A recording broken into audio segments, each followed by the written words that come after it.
I would like to thank all the speakers that have spoken during the discussion of the protection of interests in Aircraft Objects Bill 2025, starting with M.K. Vishnu Prasad ji, Rajiv Pratap Rudy ji, whose knowledge and expertise, especially in the civil aviation subject, is of no competition in this house. And definitely, he always plays a co-pilot role to the ministry also in trying to guide us in a better way forward. And Ruchi Veera ji, Pratibha Mandal ji, Prem Chandra ji, Anna Durai ji, Lau Krishna Devarailu ji, Rampreet Mandal ji, Anil Desai ji, Supriya Sule ji, Naresh Maske ji, Radha Krishna ji, Darshan Singh Chaudhary ji, Mohammad Bashir ji, Rajkumar Sangwan ji, Ravi Kumar ji, Uday Srinivas ji, Francis George ji, Hanuman Beriwal ji, Ravi Kishan ji, Vishal Dada Patil ji, Katir Anand ji, Vijay Kumar Dubey जी, के सुरेश जी, जगदम्बिका पाल जी. ये चर्चा के शुरुआत तो ऐसा लग रहा था कि 5-6 लोग बोलेंगे और 1 घंटे के अंदर ही चर्चा खत्म हो सकता है, पर अभी जिस तरह से ये चर्चा हुई है 2.5 घंटे में, for 2.5 hours we have been continuously discussing and 25 speakers have spoken on this bill with a great passion, with great involvement, because that is the kind of passion civil aviation is invoking today in India, in the parliament and also in general with the citizens also. And ये काफी स्वाभाविक है इस तरह सा उत्साह अभी civil aviation में सबकी तरफ से देखना, और ये आसान बात नहीं है. मैं कुछ आंकड़े बताना चाहता हूं कि सिविल एविएशन की बढ़ोतरी और जिस तरह से हमारे हनुमान भाई ने बोला है कि आश्चर्यजनक उछाल जिसने लिया है, और ये उछाल ऐसे ही नहीं हुआ है, ये उछाल के पीछे एक विजन था. भारत में सिविल एविएशन के संबंध में एक विजन था और विजन को पूरा करने के लिए एक मिशन था, और वो मिशन को मुमकिन करने के लिए आदरणीय प्रधानमंत्री मोदी जी का मार्गदर्शन था. और इसी के वजह से आज जिस तरह से आज बढ़ोतरी हम देख रहे हैं वो सब हम हासिल कर पाए. For 65 years almost, from independence to 2014, obviously there was civil aviation in the country. Flights were going around and there were a lot of people still traveling through the air travel. But the numbers will say that till 2014, the total passenger traffic in the country was 10 crore 38 lakhs. 2014 तक 10 करोड़ 40 लाख तक total passenger थे जो घूमते थे हवाई यात्रा में. And by 2024, 10 years difference, from 10 crore 38 lakhs to almost 22 crore 81 lakhs, double हो गया पूरा. तो अभी काफी लोग बोल रहे थे कि यहां बीज कभी डाल दिया गया था, सिविल एविएशन के बीज तो कभी डाल दिया गया था, पर अगर फल भी देखना है तो सिर्फ बीज डालने से नहीं होगा, उसका पानी भी हमें करना है, उसका देखभाल हमें करना है. जिस तरह से सीजन्स बदलते हैं, सीजन्स बदलते वक्त भी हमें वो पेड़ को देखना पड़ेगा कि किस तरह से, किस हालात से वो पेड़ गुजर रहा है. और ये काम हमारे प्रधानमंत्री नरेंद्र मोदी जी ने सिविल एविएशन के तहत किया, तभी इस तरह का ग्रोथ हम आज इस देश में देख पा रहे हैं.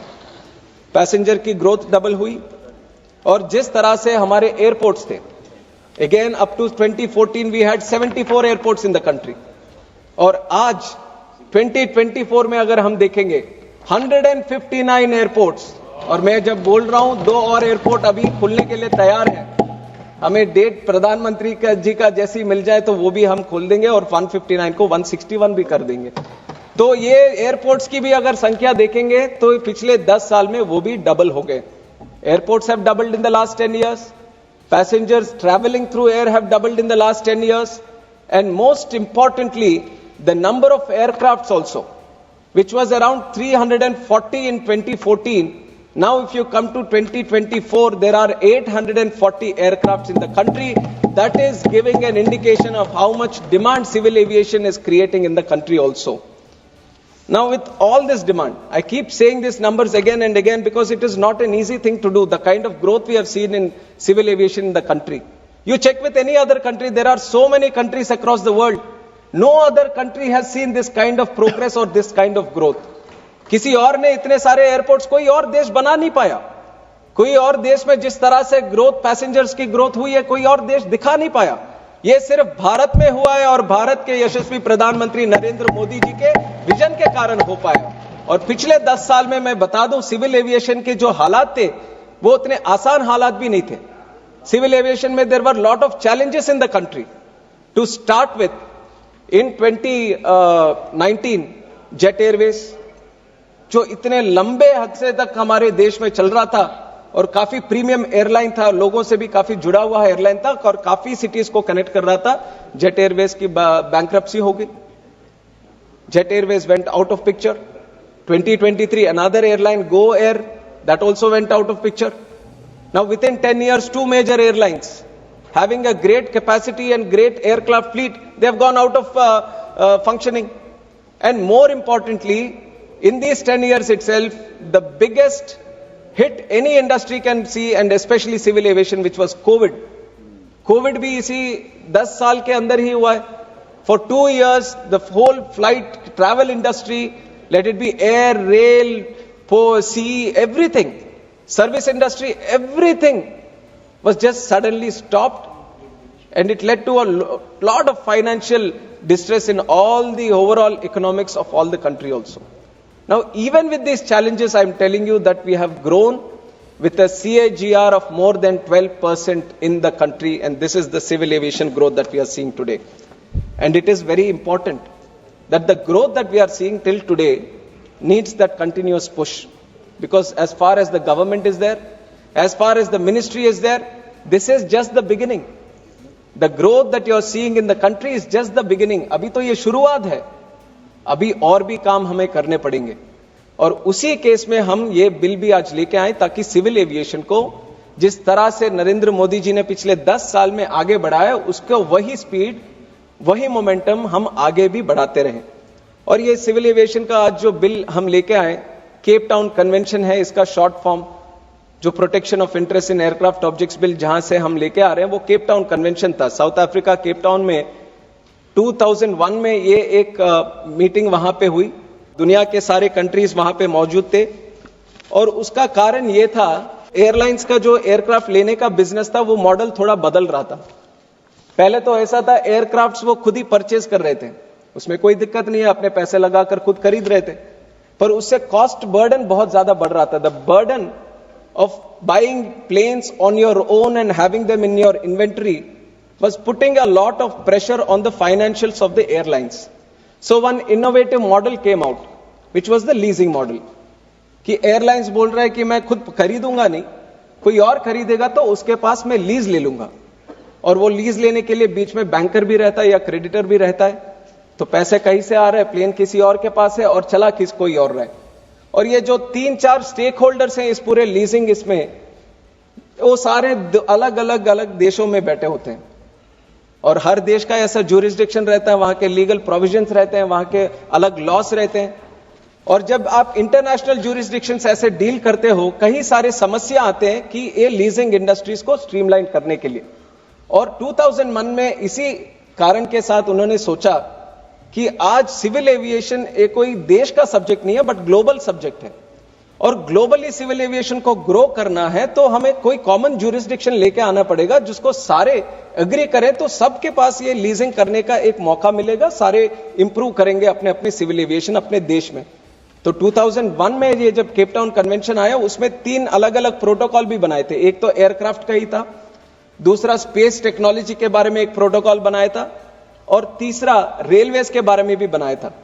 पर हम आज जो डिस्कस कर रहे हैं वो केप टाउन कन्वेंशन के एयरक्राफ्ट प्रोटोकॉल के संबंध में ही हम बात कर रहे हैं. और बिल में भी यही लिखा हुआ है कि जो ये आज विधेयक है, जो अधिनियम बनने वाला है, वो सिर्फ रिलेट करेगा एयरक्राफ्ट प्रोटोकॉल का ही, जो केप टाउन कन्वेंशन से निकलता है. और इसका मूल कारण भी यही है कि लीजिंग इंडस्ट्री को हम बढ़ावा दें, लीजिंग इंडस्ट्री के जो इंटरनेशनल जो कन्वेंशन है उससे हम एग्री करें. तो इसमें हमने देखा 2001 में तो हो गया था केप टाउन कन्वेंशन, पर इंडिया उस समय उसको एक्सीड नहीं किया, एग्री नहीं किया कि अभी हम इसके साथ जुड़े हुए हैं. तो 2001, 2002, 2003, 2004, 2005 बिजनेस बढ़ रहा है, एविएशन भी बढ़ता जा रहा है. फिर कहीं से ये प्रेशर आया कि इस तरह का ये जो कन्वेंशन है वो भारत में भी लागू होना चाहिए. तो 2005 के बाद जैसे ये प्रेशर बढ़ता गया, 2007 में फिर उस समय के सरकार ने भी ये तय किया कि इसका थोड़ा सा हमें यहां पे भी लागू करना चाहिए. और उस समय लॉ मिनिस्ट्री के तहत उन्होंने एक ओपिनियन लिया कि इसको क्या करें। कन्वेंशन तो बना हुआ है केप टाउन में, तो इसको अगर हमें लागू करना है इधर तो किस तरह से इसका आगे बढ़ाए। तो उस time law ministry suggested at that time that India can accede to this convention by giving a cabinet approval. This was in 2007. All the discussion happened. Cabinet approval was also given. By 2008, we have formed a declaration based on the convention and the protocol, and we have submitted it to the International Civil Aviation Organization, and we have become a signatory of the Cape Town Convention, but only by cabinet approval. Things were going again well. After 2008 cabinet approval, things were also going well. Aviation was still growing. But then some challenges came in the industry. 2015 में leasing business भी चल रहा था। Spice jet के पास 2-3 लेसोर के planes आए और spice jet वापस पे नहीं कर पा रहा था उनको। तो फिर लेसोर्स ने उनको सोचा अगर ये पे नहीं कर पाएंगे तो हमें वापस लेना चाहिए प्लेन। तो उन दोनों के बीच में एक एग्रीमेंट था, इडेरा एग्रीमेंट, जिससे कि 5 दिन में वो वापस प्लेन लेके जा सकते हैं। और ये रजिस्ट्रेशन डी रजिस्ट्रेशन जो एयरक्राफ्ट का बिजनेस रहता है वो हमारे सरकार के अंदर जो डीजीसीए है वो करता है। तो लेसोर डीजीसीए के पास गया और उन्होंने बोला कि ये तो पैसे नहीं दे रहे तो हमें वापस लेना चाहिए, ये रहा एग्रीमेंट 5 दिन में मेरा। पर डीजीसीए उस समय बोलता है कि जो अभी जो लॉ है, कोई लॉ ऐसा नहीं है कि जो मेरे को प्रावधान देता है कि मैं आपको ये एग्रीमेंट के तहत डी रजिस्टर करूं। तो एक समस्या वहां पे उत्पन्न हुई। फिर उसके बाद हमने क्या किया, रूल्स बदला हमने कि डीजीसीए को पावर दिया कि आप डी रजिस्टर करो। But we all should realise that the rules are a subordinate legislation, law always is the primary legislation. So the Shakti law के साथ, अधिनियम के साथ जो मिलता है वो रूल्स के साथ मिलता नहीं है।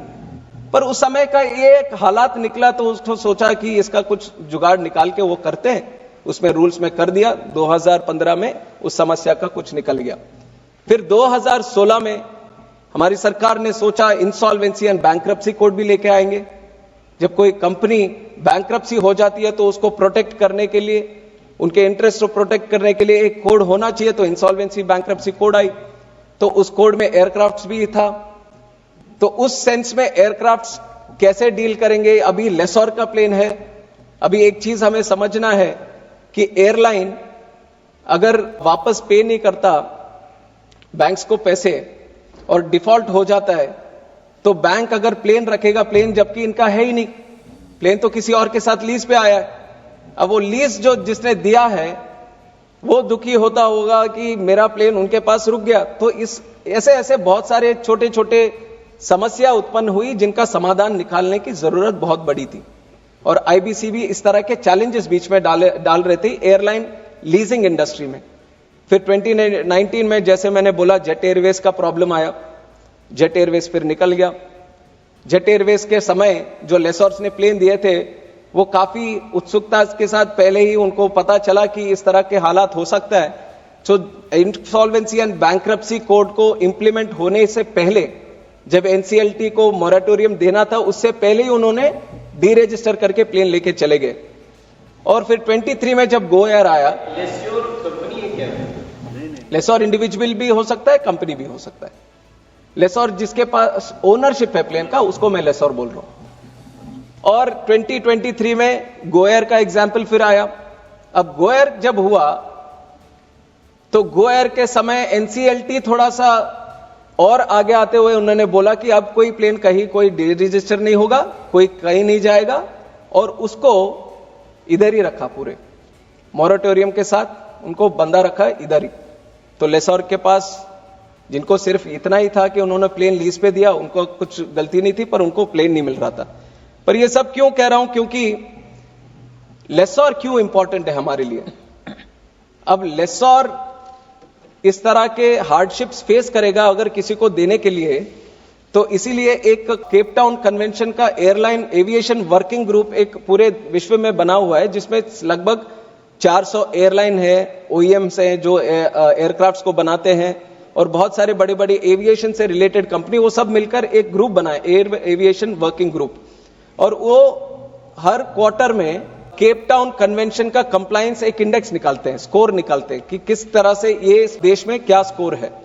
और ये सारे इंसिडेंट्स होने के बाद उन्होंने देखा यहां पे तो लीजिंग करना बहुत मुश्किल है, यहां तो यहां के लोकल लॉस के वजह से तो हमारे एयरक्राफ्ट फंस जाएंगे अगर कोई पे नहीं कर पाए तो क्यों करें यहां पे बिजनेस। पर एयरक्राफ्ट तो हमें भी चाहिए यहां के एयरलाइंस के लिए। तो वो जब लेते हैं, क्योंकि ये एयरक्राफ्ट ये कंप्लायंस का स्कोर कम हो गया, कितना कम हो गया, 50 तक आ गया नीचे। And to compare this score with other countries, Singapore had around 92, USA had around 90, New Zealand has around 90, Ireland has around 89। तो अगर ये स्कोर कम हो जाता है तो प्लेन लीज करने में हमारा जो प्रीमियम रहेगा वो बहुत बढ़ जाएगा। और कितना हद तक बढ़ेगा, ये 8 से 10%, ये काफी लोगों ने इसके बारे में भी जिक्र किया था कि 8 से 10% तक इसका जो है ये लीजिंग का कॉस्ट बढ़ेंगे। और उस समय हमने एयर इंडिया, आकाशा, इंडिगो, यही है हमारे यहाँ पे बहुत बड़े बड़े एयरलाइन, तो उनसे भी हमने पूछा क्या दिक्कत हो रही है लीजिंग इंडस्ट्री में।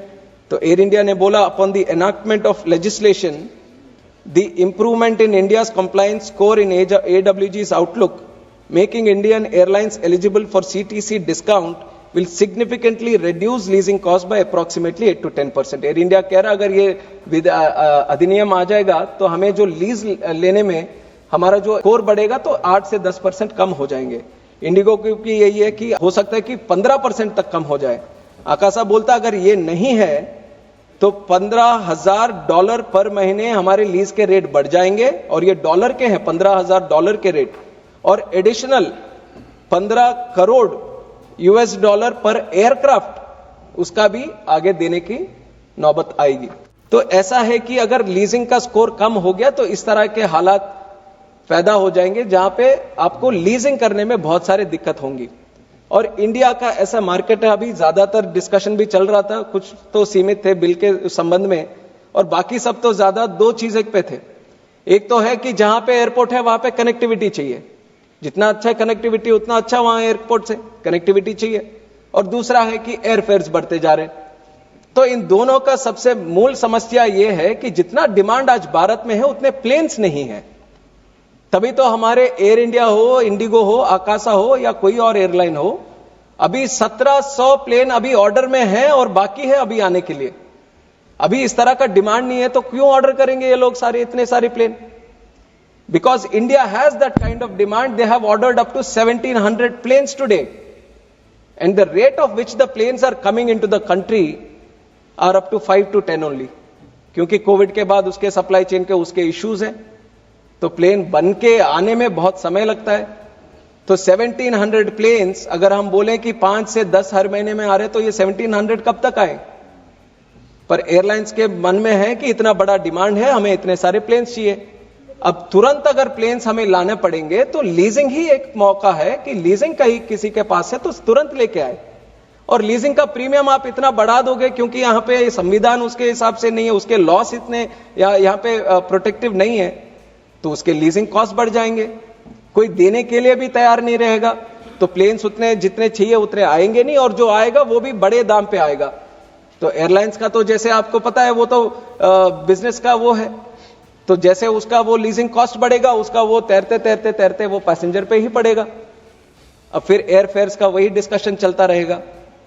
तो क्योंकि हमें एयरफेयर्स भी रीजनेबल रखने हैं और एयरक्राफ्ट के फ्लीट भी हमारे देश के अंदर बढ़ाना है, तो उसके सेंस में ये बिल हम लेके आए, और मैं सोचता हूं कि आप थोड़ा स्टोरी इसका समझ गए होंगे।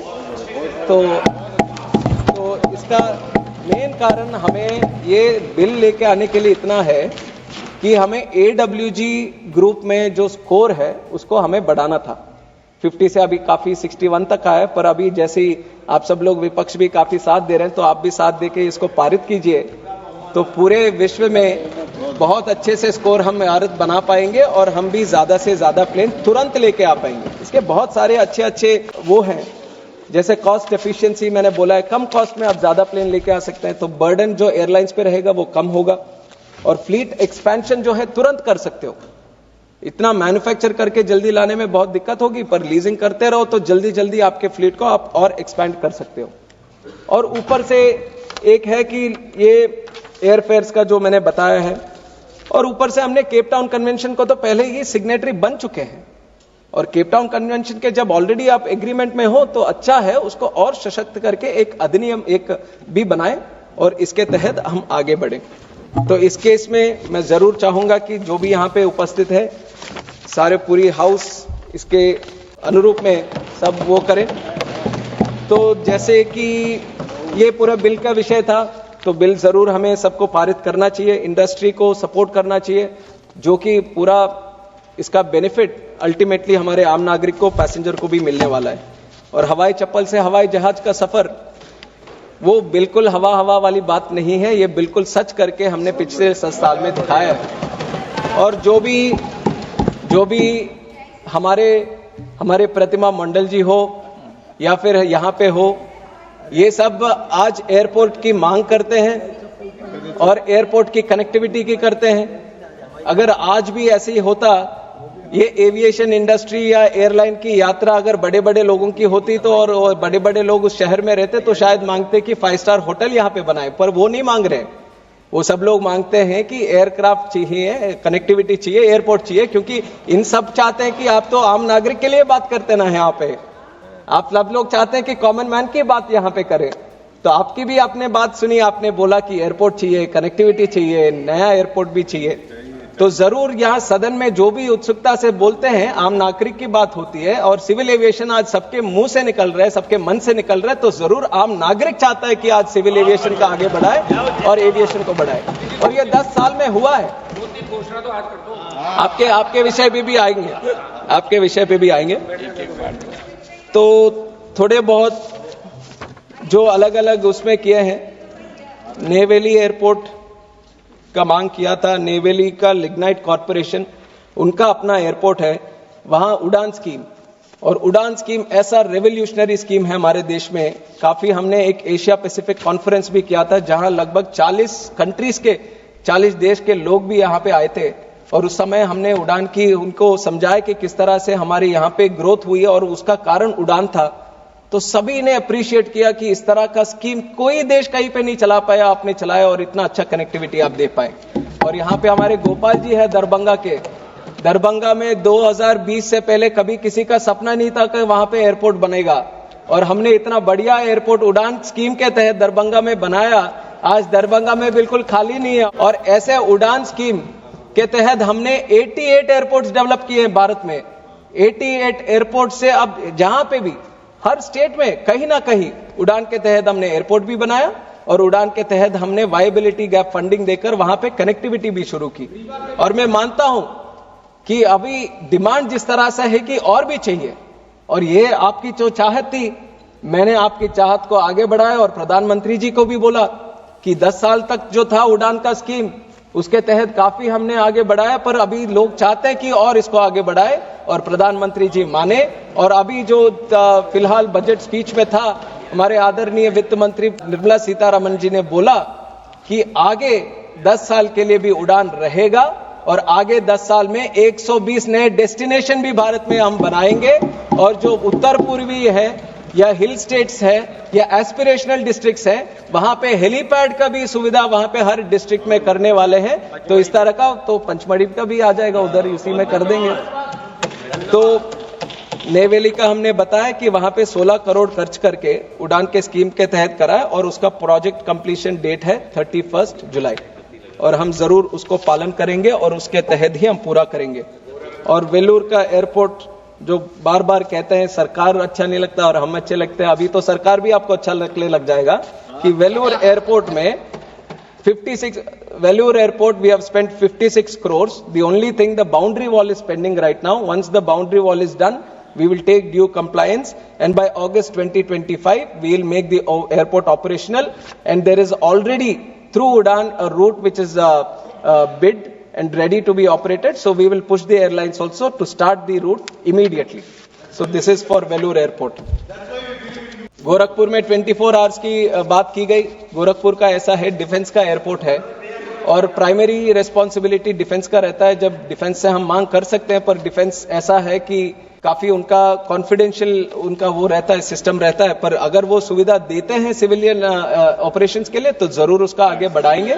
और खुशीनगर की भी बात कुशीनगर ऐसा एयरपोर्ट है जिसकी बात एक या दो नहीं, पूरे 10 सांसद करते हैं कुशीनगर की। और वैसे हमारे जगदम्बिका पाल जी ने भी कहा कि जो बुद्धिस्ट सर्किट है उसको मिलाने में बहुत जरूरत है। तो जरूर हम एयरलाइंस के साथ भी बात करेंगे कि जितना जल्दी हो सके कुशीनगर, कानपुर और सभी बाकी जगहों को भी कनेक्ट करने के लिए हम उसका करें। और वेस्ट बंगाल की बात करते हैं। वेस्ट बंगाल में जो आपने बोला था कि कोलकाता के लिए दूसरे एयरपोर्ट का, वैसे आज देश का सारे मेट्रोपॉलिटन सिटीज में इस तरह के हालात हैं कि हर सिटी में दूसरा एयरपोर्ट बनाना जरूरी है। चेन्नई में जो है एयरपोर्ट, उसके अलावा आज परंदूर में एयरपोर्ट बन रहा है जो 60 किलोमीटर लगभग दूरी है। परंदूर एयरपोर्ट के लिए स्टेट गवर्नमेंट भी काफी तेजी से पुश कर रहे हैं। And then we have Bangalore में भी अभी वहां पे स्टेट गवर्नमेंट सोच रहे हैं कि एक और नया एयरपोर्ट बनना चाहिए। दिल्ली की बात करें तो जेवर बहुत ही करीब है एनसीआर के टेरिटरी के पास, वहां पे भी नया बन रहा है। और Kolkata which is another major city, तो कोलकाता का भी हमारा यही है कि वहां पे भी एक नया अच्छा सा एयरपोर्ट बनना चाहिए। पर प्रतिमा जी, आप तो बोल रहे थे कि सरकार से हमारे पास आया, पर हमने पूरे मंत्रालय में चेक कर लिया, पर सरकार से कोई निवेदन हमें नहीं आया कि दूसरे एयरपोर्ट के लिए। और हम चाहते हैं हम लोग 26 में सरकार बनाएंगे, फिर भेज देंगे। हम चाहते हैं, और ये मेरी तरफ से, and this is on the floor of the house, through the chair, through the member also, I am requesting the state government to take this very, very seriously, because Kolkata is one of the most historical and important cities in the country. We respect that city. We want the city to grow. We want the city to have better connectivity. Madam has asked for connectivity from this to Europe also, direct connectivity, let it be London or France, and we will be definitely trying for that. But what we need to do today is to cater for another airport. For that, land is required. Land is a subject of the state, and the state needs to move proactively into providing the land. As soon as we get an indication of the availability of land, we will support in creating another airport at this thing also. But since we are talking about Bengal, there is also Malda and Balurghat airport, which was taken by the state government to develop for training purposes. But no activity has been done for that also. So I would request through the state government to slightly push in creating some kind of infrastructure in Malda and Balurghat. If any support is required from our side, then you can definitely reach out to us in regard to us. And Nagaur का हो या कोई और airport हो, एक underlying statement में बता देता हूं कि जहां पे भी अगर नए एयरपोर्ट्स बनने चाहिए, तो ये जो नए एयरपोर्ट की काफी सारे रिक्वेस्ट आती हैं. Lot of people ask for new airports also. Whenever a new airport is there, the system right now is that the state government request the central government that we want to create an airport here, and from our Ministry of Civil Aviation and through the Airport Authority of India, we do a feasibility study if that site is okay to run an airport in the future or not. Once the feasibility is agreed upon, then we tell the state that you can proceed with procuring the land for that creation of the airport, and once the land is with the state government, the responsibility is with the state government to decide, do they want to construct the airport by themselves, or do they want to bid it to any PPP model, or do they want to give it to the AI central government so that they can build the model. So these three options are always available with the state. तो नागौर को भी मैं यही बोलूंगा कि state अगर पहले कहीं तैयार करे कि यहाँ पे ये जमीन लेकर हम एयरपोर्ट बनाएंगे, तो जरूर उसकी व्यवस्था किस तरह से होगी उसको हम आगे बढ़ाएंगे. और अगर कहीं पे स्ट्रिप्स है तो थोड़ी आसानी से वहां पे बन सकता है, तो पर उसकी भी फिजिबिलिटी स्टडी करना पड़ेगा, क्योंकि ये स्ट्रिप्स ब्रिटिश के समय बने हुए थे. और आजकल ऐसा हो गया कि स्ट्रिप तो पड़ा है, पर स्ट्रिप के चारों और बड़े बड़े बिल्डिंग आगे होंगे, जहां पे मुश्किल हो जाता है कि फ्लाइट को उतरना या वहां से निकलना. तो इसलिए फिजिबिलिटी स्टडी करना बहुत ही इंपॉर्टेंट है वहां पे. तो जो भी जमीन होगी, या तो स्ट्रिप या ग्रीन फील्ड या ब्राउन फील्ड, कहीं पे भी अगर इस तरह के हम स्टडी कर पाए तो थोड़ी और क्लैरिटी हमें आ जाएगी कि वहां पे बन सकता है कि नहीं बन सकता. और जैसे मैंने कहा है, और most experienced and learned member specially in civil aviation, present pilot also, who carries lot of their MPs when they are going around, Honorable Rudy ji, and he has been working very strongly for the airport in Patna. Patna already has one airport in the capital city, and there is one in Beta which is being developed, but both are very limited in their operations because of the runway and the technical limitations that these have. And that is why, even though it is an international airport, we are not able to have any wide-body aircrafts run from there. So that is why Honorable Finance Minister in the recent budget has also announced that we are going to create another greenfield airport near Patna for international operations. And Ministry of Civil Aviation is committed to that, and we will definitely work out so that what you are trying to do, what the Ministry of Civil Aviation is trying to do, what the state government is trying to do, everything gets aligned, and the people of Patna will get a new airport for traveling internationally, and that through that we will continuously work towards it. And Kottayam, Shabarimala also was speaked about. Meerut में भी करीब जहां तक मेरी जानकारी है 30-35 acres की जमीन की जरूरत है. हम लगातार स्टेट गवर्नमेंट से संपर्क रख रहे हैं और जैसे ही वो मिल जाएगा तो जरूर उसका कुछ हल निकालकर जरूर बनाएंगे. हम भी चाहते हैं कि मेरठ में भी एक बने. और कोट्टायम के लिए जीओआई ने, गवर्नमेंट ऑफ इंडिया ने साइट क्लियरेंस दे दिया है KSIDC को for setting up international greenfield airport. Site clearance भी हमने दिया था 13 अप्रैल 2023 में, और इन प्रिंसिपल अप्रूवल के लिए जो एप्लीकेशन वहां से आना था वो अभी आए नहीं. तो ये मैं रिकॉर्ड में रखना चाहता हूं कि ये प्रोसेस में यहां पे है. और काफी सारे और चीजें भी हुई है.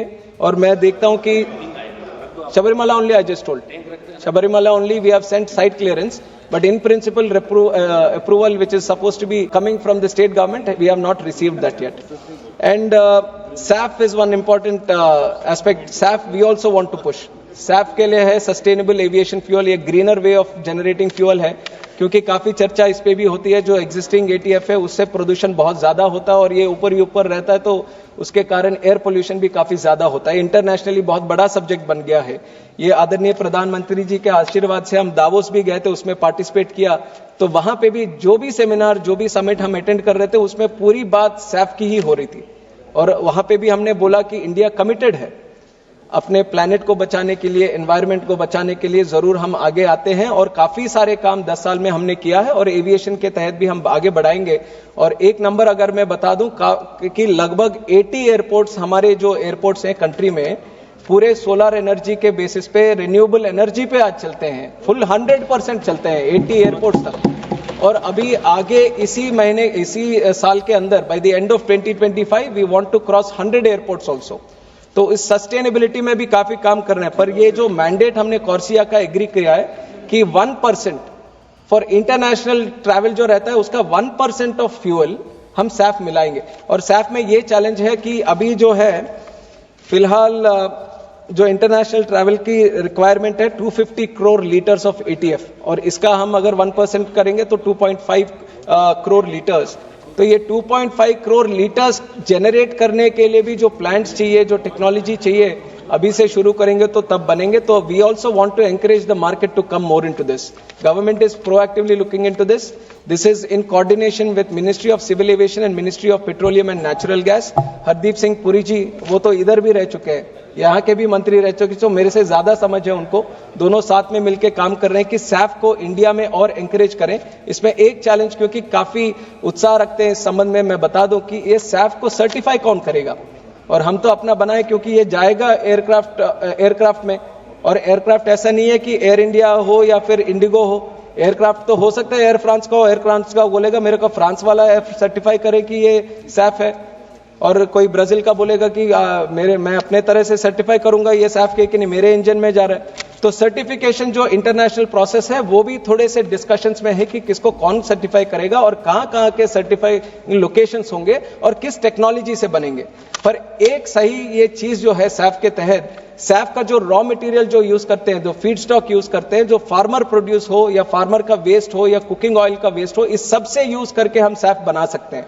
तो आगे जाकर जैसे ही ये टेक्नोलॉजी हमारे अच्छे होती जाएगी तो जरूर इसकी सुविधा एक तो फार्मर्स को भी मिलेगी और SAF का कॉस्ट भी अगर कम होगा. अभी तो फिलहाल SAF का कॉस्ट ATF के कॉस्ट से बहुत ज्यादा है. तो इसलिए हम भी कोशिश कर रहे हैं, हम एंकरेज कर रहे हैं. जरूर अगर इसमें और काफी सक्सेस हासिल करना है तो प्राइवेट इंडस्ट्री को भी आगे आना है.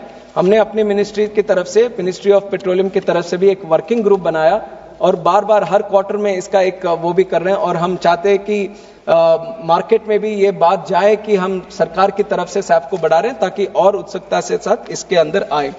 और ऐसे काफी सारे विषय हैं, मैं हो सकता है कि कुछ पॉइंट्स मिस कर गया हो.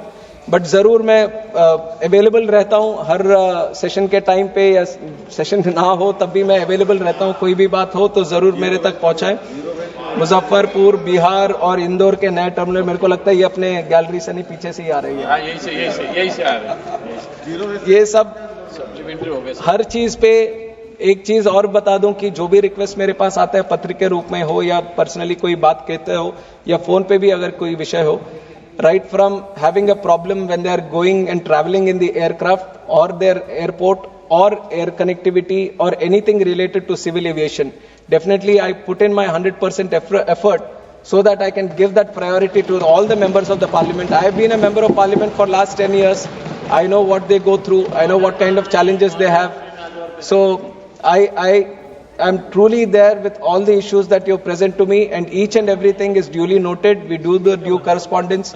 Even if it is a small issue also, we take very big importance to it, and I make sure that you get the reply in due time or you get the correct idea, information कि हम ministry of civil aviation से क्या कर रहे हैं, और ये लगातार चलता रहेगा।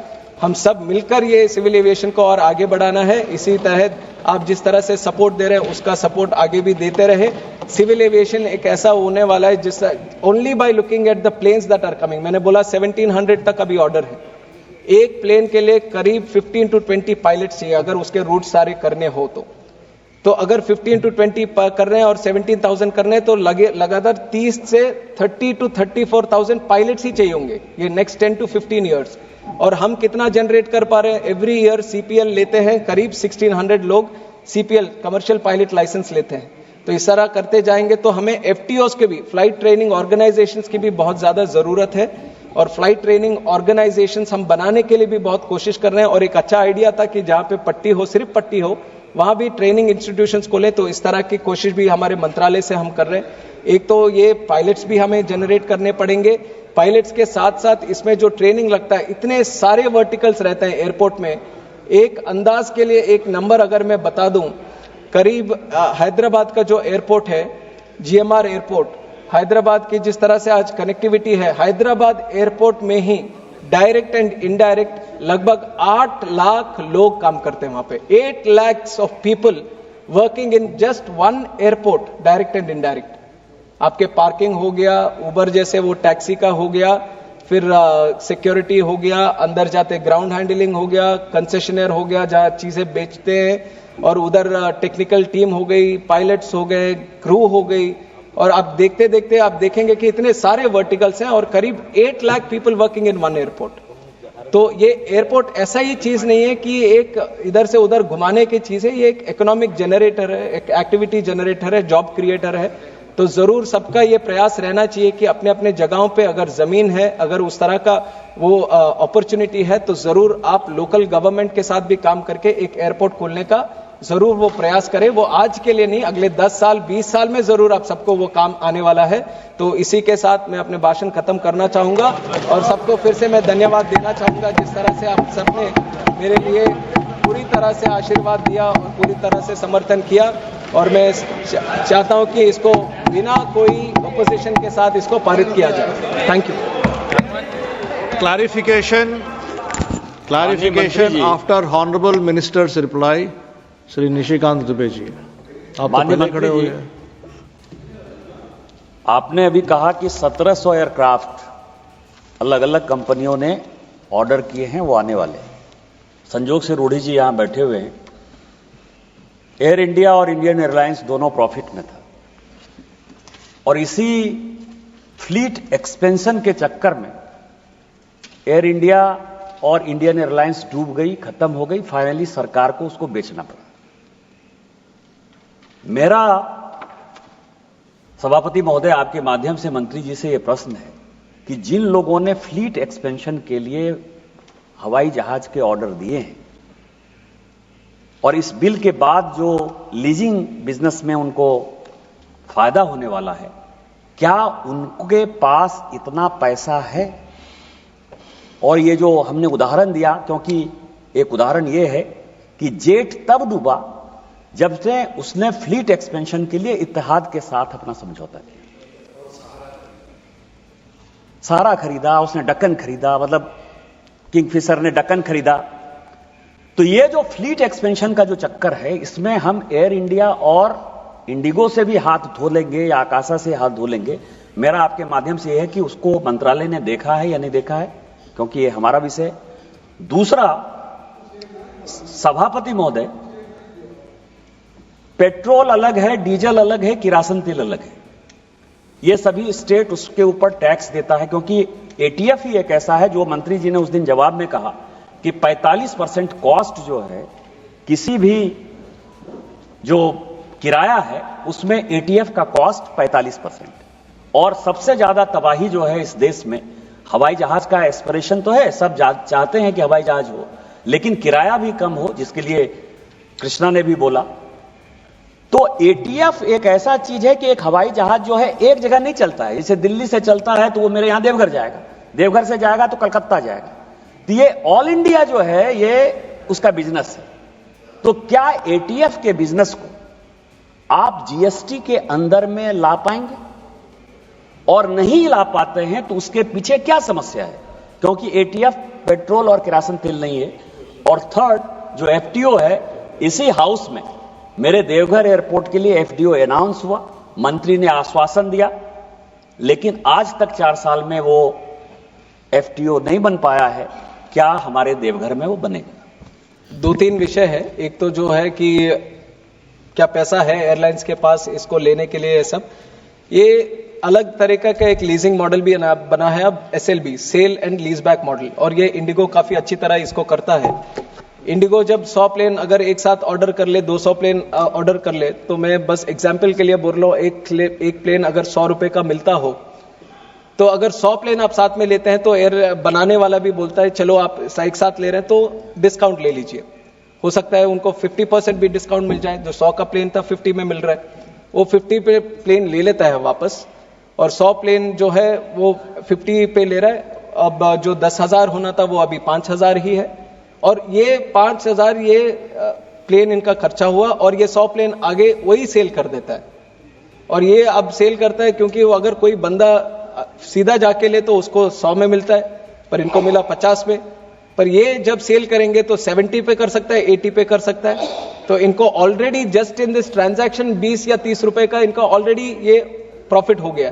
तो ये SLB मॉडल भी आजकल चलने लगा है, जिससे कि ऐसा है कि ये जो फाइनेंसिंग है पैसे की, अगर दूसरी तरह अगर रखें, उनके पास है कि नहीं, पर इनका एक प्रॉफिटेबल मॉडल बन गया लीजिंग के तहत। उसी लीजिंग को हम बढ़ावा दे रहे हैं, तो जरूर उनके पास वो क्षमता होगी कि आगे जाते हुए वो करें। और दूसरी चीज हमारे बिल में भी हमने रखा है कि DGCA एक रजिस्ट्री जैसा रहेगा, जो लीजिंग के पर्पज में जो भी क्रेडिटर हो या डेबिटर हो, तो उसका पूरा इंफॉर्मेशन, कौन सा एयरलाइन किस लेसर के साथ, वो चाहे अंतरराष्ट्रीय स्तर पर भी हो, तो किसके साथ वो एग्रीमेंट किया है, कितने प्लेन लेकर आए और कितने ड्यूज हर एयरक्राफ्ट पे है, ये रेगुलर टाइम पे DGCA उसका ख्याल रखेगा। तो जैसे अगर कुछ एनी बैड थिंग हैपनिंग, तो definitely DGCA will come to know before itself, so that we can take appropriate action. और दूसरी चीज, एक एयरक्राफ्ट फ्यूल की भी बात करी, और क्योंकि 45% ऑफ दी एयर फेयर्स ये फ्यूल पे ही डिपेंड करता है, तो इसलिए मैंने आने के बाद मैंने सारे मुख्यमंत्री जहां जहां पे ये 5% से ज्यादा है, और काफी स्टेट्स ने, लगभग 20 स्टेट्स ने इसको 5% से कम कर दिया है। और कुछ ऐसे स्टेट्स हैं अभी भी, वेस्ट बंगाल है, दिल्ली भी है, अभी तक था, तो हमने अपने नए मुख्यमंत्री जी को भी एक पत्र लिखा कि दिल्ली से इसको 25% को कम कीजिए। और 1% से ऐसा होता है कि सारे एयरलाइंस और कनेक्टिविटी देने के लिए वहां पे उत्साहित होते हैं, तो जरूर ये कोशिश हमने की। और जो आपने पूछा कि इसको जीएसटी के अंदर क्यों नहीं लाते, और जीएसटी के अंदर लाने का एक प्रयास भी किया गया था इसका, और रिसेंटली भी जीएसटी काउंसिल में इसका विषय उठाया था, पर उसमें सारे स्टेट्स भी एक पार्टनर है, काफी सारे स्टेट्स ने उसके खिलाफ बोला, तो उसका वो रिजेक्ट हो गया कि इसको जीएसटी में ले, तो वो वहां पे था, जीएसटी में भी इसका रिजेक्शन हो गया। And regarding the FTOs, we definitely, like I said, we need more FTOs in the country. We are opening up all the airports, and definitely we look into the देवगढ़ airport also. हर जगह पे जो भी आएंगे वो सब FTOs का हर जगह पे हम कोशिश करेंगे कि जितना हो सके उतना ज्यादा FTOs लेके आए।